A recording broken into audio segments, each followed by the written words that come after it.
Bonjour tout le monde, ici Lynne Drouin à l'Effet Papillon, votre animatrice, mais pas une animatrice aujourd'hui. Pas pour longtemps. Non, parce qu'aujourd'hui, il y a mutinerie, mesdames et messieurs, au studio de l'Effet Papillon, à cette édition, la dernière émission de l'Effet Papillon pour la saison, parce qu'après, on a les vacances estivales qui s'en viennent. Et pour l'occasion, mon co-animateur André Chouinard a décidé, mais évidemment, hein, de prendre le contrôle, parce que dans le fond, ce que je lui avais demandé, je lui avais dit, c'est qui t'aimerais interviewer? Je te donne comme carte blanche pour l'émission, mais là, je me suis fait jouer un tour. C'est André qui m'a dit, j'aimerais ça t'interviewer, toi, Lynne Drouin. Exact, Lynne. Donc, voilà l'introduction, André. Fait que je te laisse la suite. Parfait. Donc, moi, je me laisse aller, voguer sur les eaux du beau fleuve Saint-Laurent qui est juste derrière nous. Oui, en cette belle journée ensoleillée. Oui. Hein? On a une température qui est comme dans le studio, température qui incite à la joie, qui incite à la détente, qui incite au plaisir. C'est ce qu'on va vivre aujourd'hui. Dans le fond, ça fait 59 émissions que tu fais, Lynne? Oui, 59 émissions, effectivement. C'est la troisième saison. Donc, une saison par saison. Puis, c'est ça. Fait qu'on... Puis de ces 59 émissions-là, aucune encore où tu as été interviewé, là.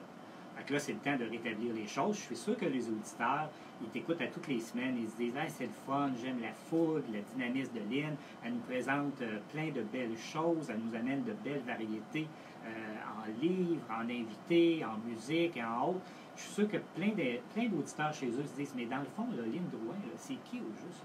Qu'est-ce qu'elle mange au juste? Lynne Drouin, là, c'est qui ça, Lynne Drouin? » Aujourd'hui, on va répondre à ces questions-là. On va faire un beau survol de ta carrière, de ta petite enfance à aller jusqu'à maintenant, de tes projets futurs. Tout ça sous le signe du plaisir et de la vie. Puis, oui, c'est ça. C'est surtout le plaisir aujourd'hui. On se laisse vraiment aller parce que André, c'est un bon ami à moi. Donc, c'est sûr qu'on va avoir je vais avoir des surprises de ta part, ça, je m'en doute. Effectivement, j'ai quelques petites surprises en réserve pour toi. D'ailleurs, en commençant, j'avais pensé, cette semaine, quand j'ai préparé pour ton émission, je me suis dit, bon, OK, je pourrais peut-être inviter George Clooney, je pourrais peut-être inviter Denzel Washington.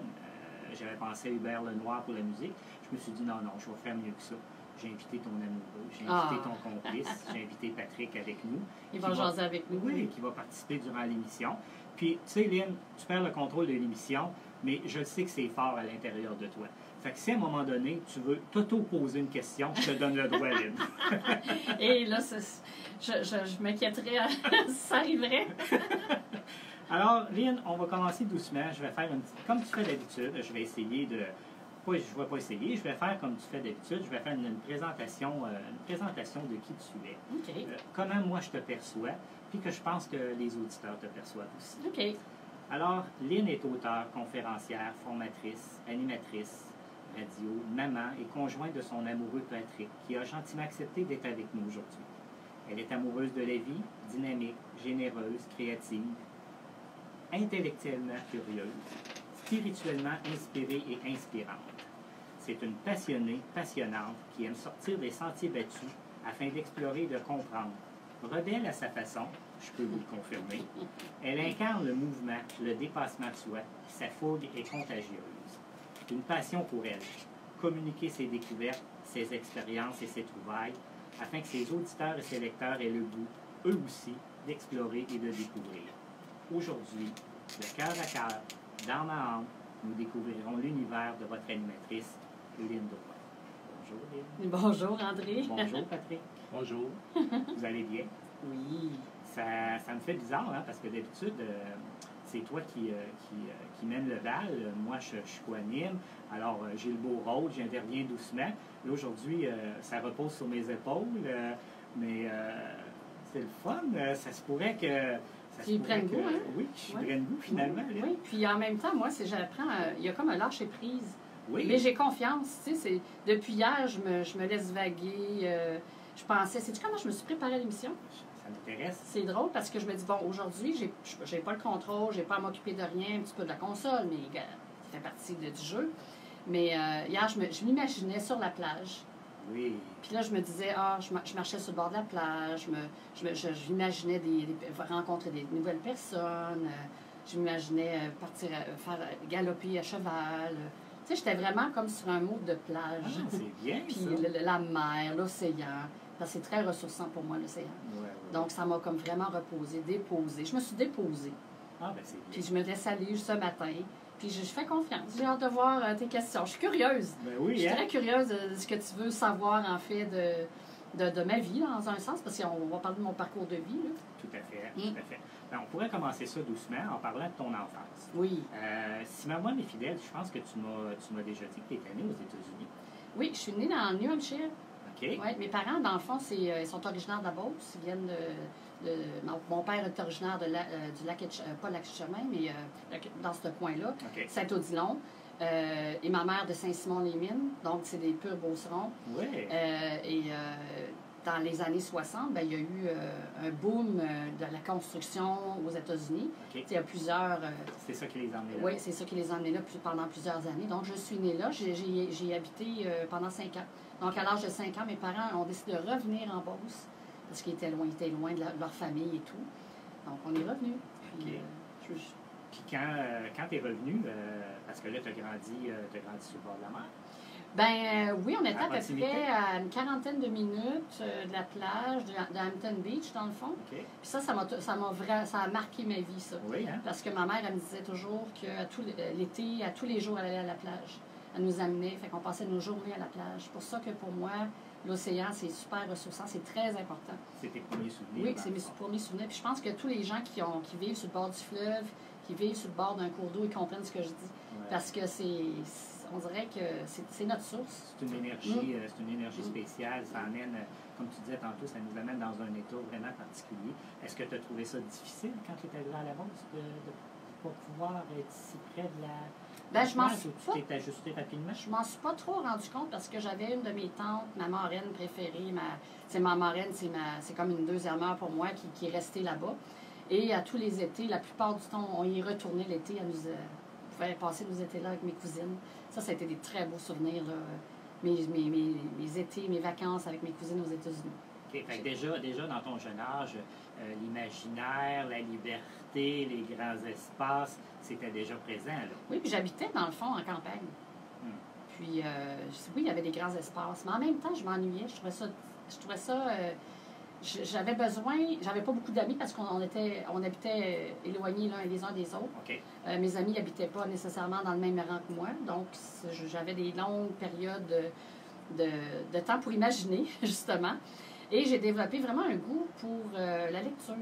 OK. Moi, j'ai toujours dit que la lecture, ça m'avait sauvé la vie dans un sens. OK. Parce que ça m'avait permis de voyager, de développer ma culture, de découvrir d'autres mondes. Ça avait vraiment ouvert mes horizons. Donc, pour moi, ce qui a vraiment marqué mon enfance, c'est vraiment quand j'ai découvert la lecture. Parce que là, j'avais tous des mondes à découvrir. Je pense que dans une autre vie, j'étais une exploratrice. Quelque chose du genre. Parce que j'aimais explorer, puis les livres, ça me permet de faire ça. Donc, Puis quand tu parles de livres, si ma mémoire est fidèle, tu me corrigeras là, si je me trompe, tu as déjà, dans ton jeune âge, écrit une petite histoire. oui, parce que l'écriture, c'est quand même assez relié au livre. Hein. Quand on lit des livres, on dirait que naturellement, quand on est amoureux des livres, on a le désir de faire la même chose, de partager ce qu'on sait. On voudrait faire rêver les gens, on voudrait les faire voyager. Donc, quand tout de suite, j'ai commencé à écrire, je dirais peut-être vers 7-8 ans, tu sais, consciemment, là.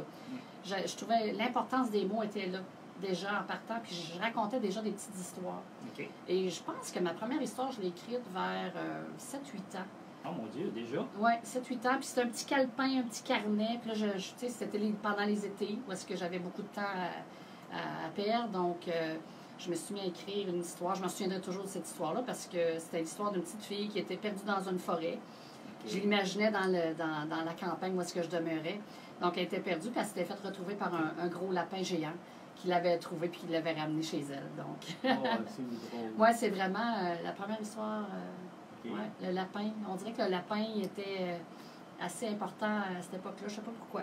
Tu l'as-tu gardé, ton histoire? Tu l'as-tu Oui, je l'ai gardé. Tu l'as? Ma mère, elle a tout conservé, mes petites histoires, mais toutes tous mes écrits, je les mets dans un genre de coffret. OK. Les écrits importants de ma jeunesse, des histoires que j'ai racontées quand j'étais au secondaire, au cégep, à l'université, où est-ce que les enseignants me faisaient des beaux commentaires, des concours littéraires que j'ai gagnés, des choses comme ça.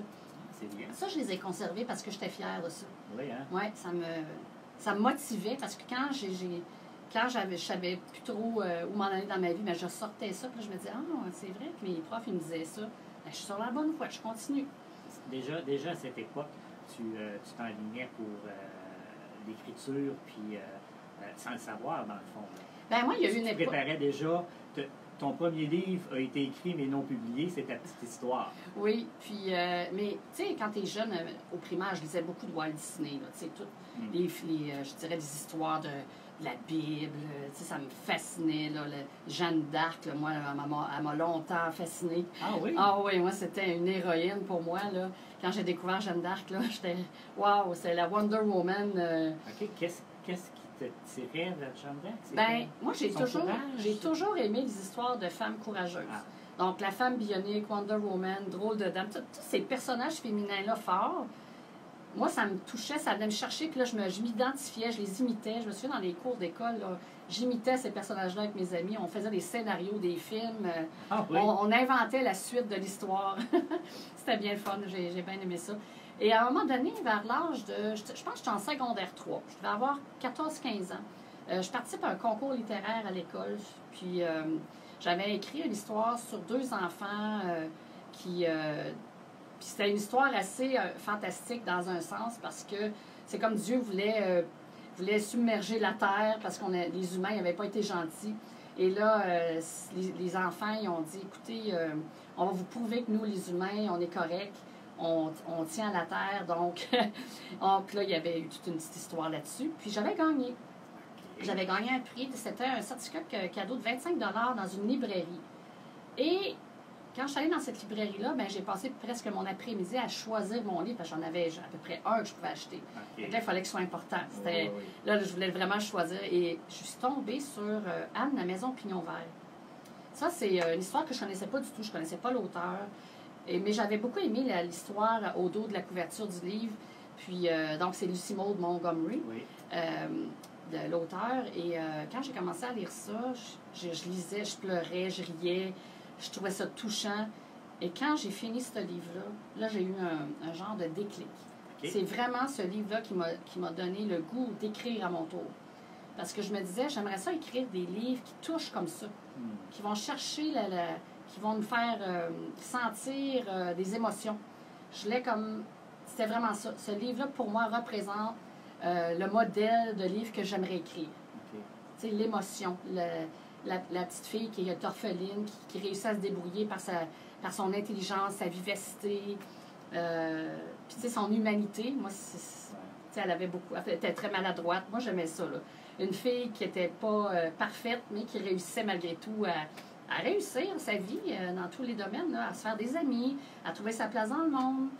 Donc, moi, ce livre-là, ça a été mon grand déclic. Et j'ai toujours voulu écrire après ça. OK. Donc, déjà là, à l'intérieur de toi, tu sentais comme cet appel pour l'écriture. Oui. C'était déjà présent en toi. C'était juste une question de temps avant que tu puisses avoir l'opportunité de l'exprimer davantage. Oui, mais encore là, ces histoires-là, tu sais, au secondaire, cégep, université, on n'avait pas trop le temps d'écrire des histoires. C'était surtout nos travaux scolaires.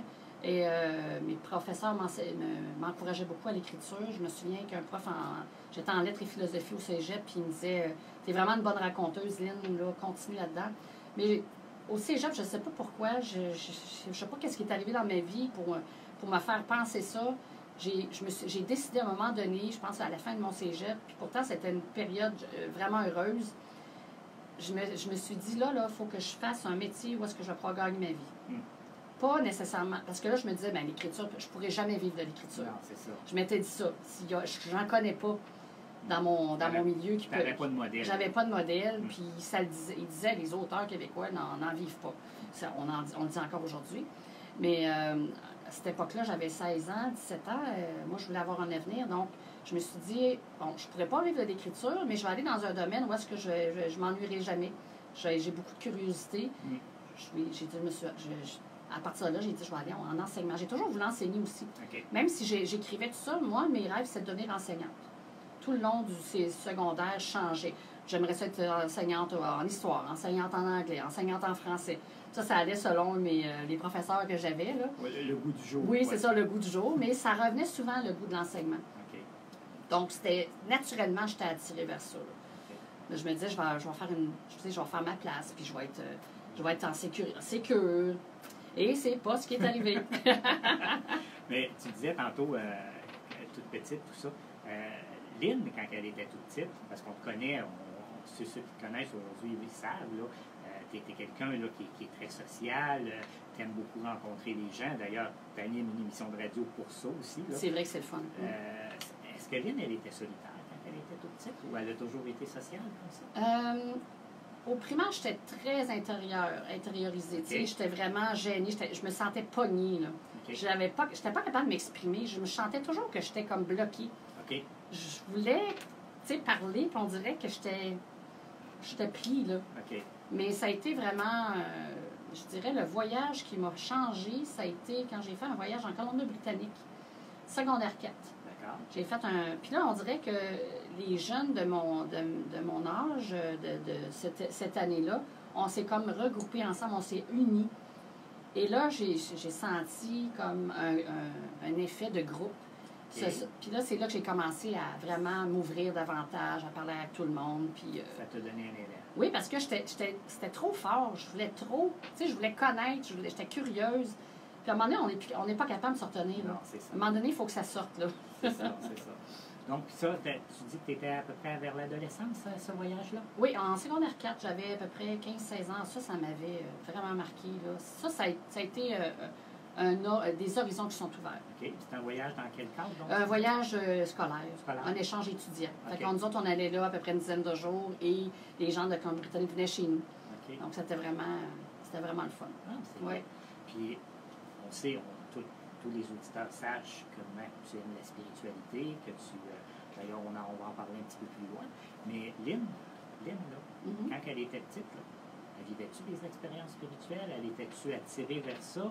Ou c'est-tu simplement, dans ton quotidien, à travers tes choses, tu vivais les choses telles qu'elles se présentaient, puis tu ne posais pas de questions, puis sans nécessairement avoir vécu quelque chose de particulier? Ou y a-t-il quelque chose? Bien, y a-t-il un éveil qui s'est fait à ce moment-là? Ça, c'est en deux phases, je dirais. Okay. La première phase, c'est, je me souviens, je pense j'avais 7-8 ans encore, j'avais eu une expérience un peu particulière, spirituelle. Et c'était un maître, qui était Jésus, qui était apparu dans mes rêves, puis il m'avait dit, je te donne le choix. Tu choisis la lumière ou l'ombre. Mais c'est toi, je te donne le choix. C'est pas n'importe quoi. Puis moi, on avait l'éducation catholique à l'époque. On avait des choses sur la religion, mais c'était pas quelque chose qui me marquait tant que ça. Je trouvais qu'il y avait... J'étais attirée par cet homme-là dans un sens parce que je le trouvais rebelle. Je trouvais qu'il avait réussi à faire quelque chose dans son temps. Au niveau historique, il m'a fasciné énormément. Au niveau religion, c'était pas quelque chose qui m'attirait. Mais quand j'ai eu cette expérience-là, puis là, j'ai vraiment senti qu'il fallait que je fasse un choix dans ma vie. Okay. Vers quoi je m'en vais? C'est quoi mon but? Fait que quand j'ai découvert ça, quand j'ai fait ce choix-là conscient, après ça m'a... là, après ça, ma vie, elle a comme changé dans un sens que... Après, je voulais comme faire des choses bien dans ma vie. Je savais que j'avais le potentiel de le faire, puis je pouvais le choisir en toute conscience. Fait que ça a été Puis, tu sais, c'était un rêve. Fait que c'était comme, bon, je n'y ai jamais pensé. Là, je pense que je m'en suis rappelé après 30 ans. Là, okay. Parce que là, quand j'étais en spiritualité puis qu'il y a eu d'autres choses, bien là, je me suis rappelé cet événement-là. Et une autre affaire qui m'a vraiment marquée, c'est en 6e année. On était dans un cours de religion et à un moment donné, je ne me souviens pas c'était quoi le sujet, mais il y a un élève qui lève la main et il demande à l'enseignante, qu'est-ce que c'est la réincarnation? C'est pas n'importe quoi. Fait que là, l'enseignante, elle explique c'est quoi. Puis là, non, elle expliquait quelque chose, mais il y avait vraiment le mot réincarnation. C'est plutôt moi qui avais posé la question, je viens de me rappeler. Là, j'avais dit, c'est quoi la réincarnation? Parce que c'était comme dans le propos. Puis là, je comprenais pas c'était quoi ce mot-là. Là, elle explique c'était quoi? Qu'on pouvait revenir de vie en vie, mais qu'il fallait pas y croire. OK. Mais moi, là, j'ai dit, ben non. Là, je comprenais tout.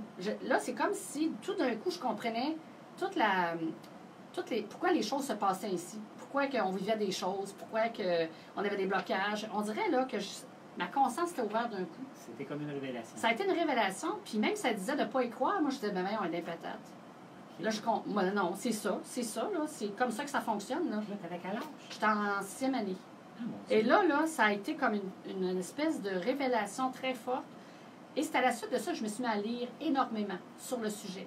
J'ai lu sur toutes sortes de sujets, mais mes lectures sont assez variées. Mais j'ai lu La vie après la mort, je devais avoir 13-14 ans. Tout ce qui était en lien avec l'Atlantide, tous les mystères de la vie, surtout la vie après la mort, moi, ça me fascinait énormément. Et là, ça a comme ouvert tout le temps. Vraiment, toujours. Puis là, ça l'a jamais lâché à partir de ce moment-là. À partir du moment où j'ai entendu parler de la réincarnation, ça a été comme pouf. Oui. Là, tout s'est ouvert et j'ai toujours voulu comprendre toujours davantage. Ah, ben, c'est intéressant. Lynn, j'en ai une révélation pour toi. Oui. Mais elle est très terre à terre. Oui. Il faut aller à la pause. Oui, c'est Alors, vrai. On va saluer nos auditeurs parce qu'on finit notre Facebook Live. Oui. Moi, je vais vous saluer. Moi, je vais quitter pour aller à la console. Exact. Pour aller à la pause. Pendant ce temps-là, je te laisse faire la petite transition. Oui. Fait que merci pour les questions. Merci aux auditeurs de nous suivre sur Facebook. N'hésitez pas à mettre des commentaires. Ça nous fait toujours plaisir de vous lire. C'est toujours agréable. Puis comme aujourd'hui, c'est l'émission, dans le fond, l'émission Aline. Parce que je pense que vous allez... J'ai hâte de voir, là. J'ai hâte de lire ce que vous avez... si vous faites des commentaires pour cette première partie-là. Je pense que c'est agréable de voir comment Lynn elle est arrivée à cette ouverture par rapport à la spiritualité, par rapport à l'écriture. Souvent, on entend nos animateurs, nos animatrices à la radio sans trop savoir qu'est-ce qui a été leur vie. Aujourd'hui, vous avez l'opportunité de découvrir un peu plus qui est Lynn Drouin. Dans les parties suivantes, on va explorer plus en détail qui est notre amie Lynn.